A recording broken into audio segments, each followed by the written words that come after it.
Olá, sou Fred Nelson Medina. Esse é De Caminho, programa 211.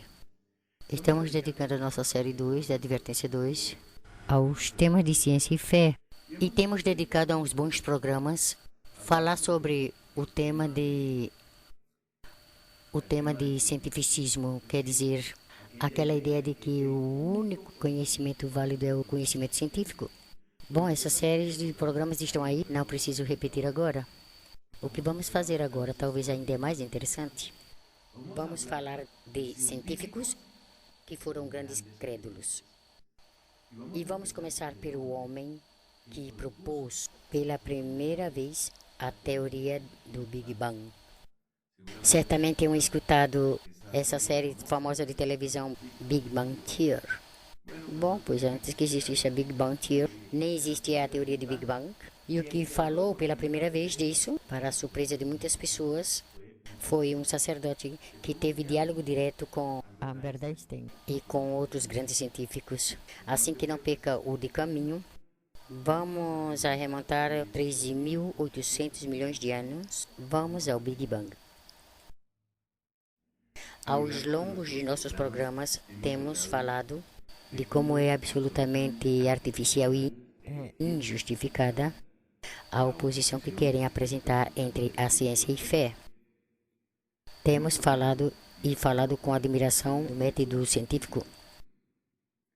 Temos mostrado também como os iniciadores até certo ponto da ciência moderna, homens como Galileu ou Isaac Newton, e toda a vida acreditaram em Deus e na Bíblia. Não viu nenhuma incompatibilidade, nenhum problema. Temos explicado, porém, que surgiu algo que hoje chamamos cientificismo por causas extracientíficas. Foi no século XVIII, no signo que tal coisas aconteceram, e basicamente pelos conflitos de poder, por antipatia assim a uma igreja, que também tinham se feito odiosos pelos seus privilégios. Tinha e sempre teve pessoas muito notáveis, generosas, corretas. Mas devemos reconhecer, podia haver uma antipatia e houve perante a igreja. E essa antipatia foi a que buscou desacreditar de todo jeito o que tem que ver com a fé. Bom, é o que temos estudado e aí estão os programas que vocês podem ver e dê uma olhada sobre a ciência e fé. Depois de ver esses estudos do que é o cientificismo e digamos, os aspectos absurdos que tem, as contradições que tem, a melhor forma de falar de ciência e fé é se encontrar com pessoas que foram grandes científicos, deixaram uma marca muito profunda no mundo da ciência e ao mesmo tempo foram grandes crentes. E alguns deles, como é o caso do personagem que vamos falar hoje, alguns deles, inclusive sacerdote. Georges Lemaitre, com certeza foi um sacerdote nascido na Bélgica em 1894. Esse homem nasce em 1894, participou na Primeira Guerra Mundial. Que idade tinha? Um pouco mais de 20 anos. E participou na qualidade de quê? Pois ele participou na divisão de artilharia, porque já nesse tempo ele já era um engenheiro com uma ampla formação matemática. Esse era o padre Lemaitre, mas aí ainda não era um sacerdote. E quando terminou a guerra, esse engenheiro, tão hábil na matemática, entrou para o seminário. E no ano 1923, se ordenou sacerdote. O que aconteceu depois? Então, com a ordenação sacerdotal, não acabou a vontade dele pela ciência. Começou então, melhor dito, continuou seus estudos de física em Cambridge, em Inglaterra, e depois também fez outros estudos no famosíssimo MIT, em Massachusetts Institute of Technology, ou seja, que esse sacerdote estudou em Cambridge e estudou no Massachusetts, no Institute of Technology. O interesse dele foi se orientando cada vez mais, assim, ao que chamamos cosmologia, ou seja, o mais grande que se pode estudar desde o ponto de vista física, o cosmos, o universo. Acontece que naquela época, um famoso astrônomo, seu nome Edwin Hubble, tinha começado a tomar algumas medidas sobre a distância e a velocidade dos grandes objetos que podemos reconhecer no universo. Esses grandes objetos, pois, são as galáxias.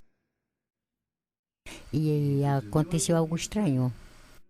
Ele percebeu que se aqui nós temos, vamos representar nosso querido planeta aqui, começou a detectar, por medidas bastante exatas que não era fácil de fazer antes, começou a detectar que essa galáxia se distanciava da Terra e que essa outra galáxia se distanciava da Terra e essa galáxia se distanciava e essa também e essa também. E todas pareciam se distanciar da Terra. E isso se precisa de perguntas. E essas perguntas foi o que induziu a mente inquieta desse sacerdote e, ao mesmo tempo, um estudioso da física com uma grande formação matemática. Se tudo parece que está indo para longe de nós, só há duas possibilidades. Ou a Terra é um lugar tão absolutamente especial no universo, como para dizer assim, tudo tem que se distanciar da Terra, ou tudo está indo para longe de tudo. Essa foi a genial ideia desse querido amigo, físico e sacerdote, Georges Lemaitre. Essa foi a ideia dele. Então, se tudo está distanciando de tudo, que modelo tínhamos que ter do universo? Uma maneira de pensar nisso é pensar numa esfera. Imaginemos uma bola que vamos enchendo. Quando essa bolinha está mais pequeninha, então vamos representar uns pontos nessa esfera. Aqui temos, por exemplo, uns quantos pontos. Quando essa bola está mais grande, os pontos também parecem um pouco mais longe. E ao tempo que vai enchendo esse globo, então cada vez os pontos estão mais longe uns dos outros. E isso que aparece aqui tem um nome, isso se chama expansão. Claramente é uma expansão que acontece no tempo. Mas então, aqui vem a segunda ideia genial do padre Lemaitre. Se ao longo do tempo podemos ver uma expansão, o que aconteceria?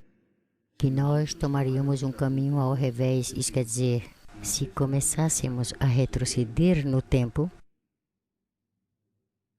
se nós voltássemos no tempo, isso que temos representado aqui como um globo, teria que ser cada vez mais pequeno e mais pequeno. Então teria que chegar a um ponto inicial. A esse ponto inicial, ele o chamou o átomo primigênio. O átomo primigênio.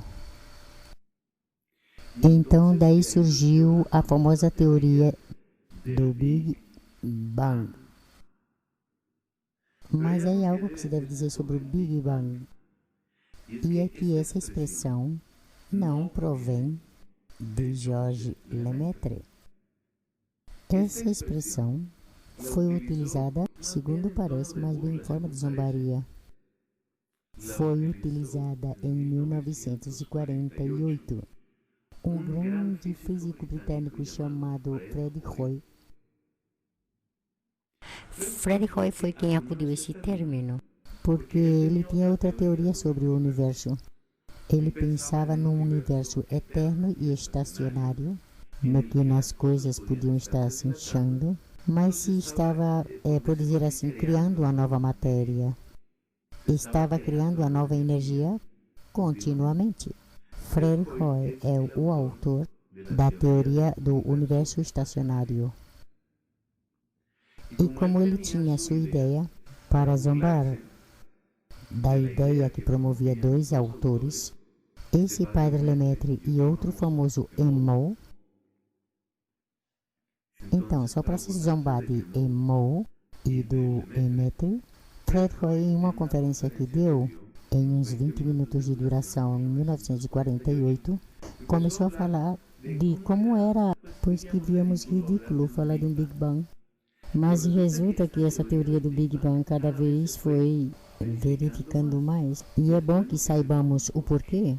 Quer dizer, quem foi e o que foi convencendo aos físicos do que a teoria proposta, em primeiro lugar, pelo sacerdote católico Georges Lemaitre era a certa. Resulta que se ha existido esse tipo de fenômeno, esse tipo de expansão, podíamos dizer então que essa expansão, pois teve que irradiar uma grande quantidade de energia, então logo deve ter marca dessa energia. A energia que produziu ou produz essa expansão deve ter deixado marcas que teriam que ser detectadas, e isso é o que se conhece em física como a radiação cósmica do fundo. Essa radiação cósmica de fundo se supõe que pode se ver desde a Terra, mas os instrumentos para medir a radiação cósmica de fundo não existiam naqueles tempos. Teve que se esperar muitos anos, mas passando o tempo, efetivamente se puderam fazer medições e efetivamente se encontrou que sim, havia uma radiação cósmica de fundo. É uma das provas mais rigorosas a favor da teoria de Big Bang. Essa mesma teoria é estudado grandes científicos, como por exemplo Stephen Hawking, grandes cosmólogos, incluindo Albert Einstein. Albert Einstein não gostava da teoria de Big Bang, não gostava, não encontrava sentido, mas logo teve a gentileza de reconhecer que a teoria do Big Bang era a teoria mais charmosa e satisfatória da criação que nunca escutada. E isso falou Albert Einstein. E tem fontes que contam onde fez e como fez. Então, nós temos em o Padre Lemaitre, temos claramente um grande científico com ideias originais e ao mesmo tempo temos um homem de grande fé, porque o admirável em todo esse caminho que nós temos feito é que ele nunca teve que dizer: sacudam a religião dessas cabeças, tenho que deixar o sacerdócio, tenho que deixar a fé para poder ser científico. Não, ele estava estudando o que considerava que não era outra coisa, e sim a obra de Deus. O padre Georges Lemaitre morreu em 1966.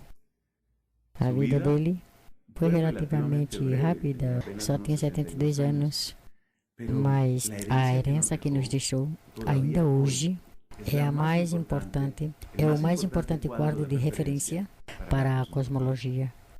Aí temos um exemplo ao vivo do que significa ciência e fé.